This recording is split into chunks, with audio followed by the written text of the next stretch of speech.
దేశవ్యాప్తంగా భారతీయ న్యాయ సంహిత పేరుతో జూలై 1 నుంచి కొత్త చట్టం అమలులోకి వచ్చిన విషయం తెలిసిందే. కొత్తగా అమలులోకి వచ్చిన ఈ చట్టం ద్వారా కేసు నమోదు అయిన మొట్టమొదటి ఎమ్మెల్యేగా బీఆర్ఎస్ పార్టీకి చెందిన పాడి కౌశిక్ రెడ్డి రికార్డులోకి ఎక్కారు. చట్టం అమలులోకి వచ్చిన రెండో రోజే ఆయనపై క్రిమినల్ కేసు నమోదు కావడం గమనార్హం.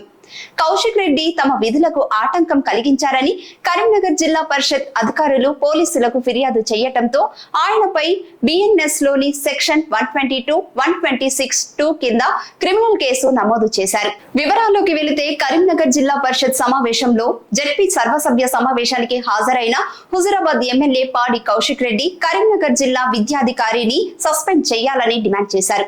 ప్రజా ప్రతినిధులను అవమానిస్తున్నారని, ఆయన్ను వెంటనే సస్పెండ్ చేయాలని బీఆర్ఎస్ జెడ్పీటీసీ సభ్యులతో కలిసి సుమారు అరగంట పాటు నిరసన తెలిపారు. సభ్యులు ఎంతకీ కంట్రోల్ కాకపోవడంతో కలెక్టర్ పమేలా సత్పతి సమావేశం నుంచి లేచి వెళ్లిపోయారు.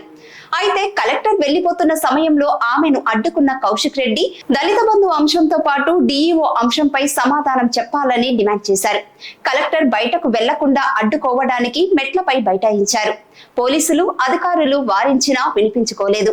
కలెక్టర్ తో వాగ్వాదానికి దిగారు. దీంతో జెడ్పీ సీఈఓ ఎమ్మెల్యేలపై పోలీసులకు ఫిర్యాదు చేశారు. జెడ్పీ సీఈఓ ఫిర్యాదు మేరకు కౌశిక్ రెడ్డిపై పోలీసులు కొత్త చట్టం ప్రకారం కేసు నమోదు చేశారు.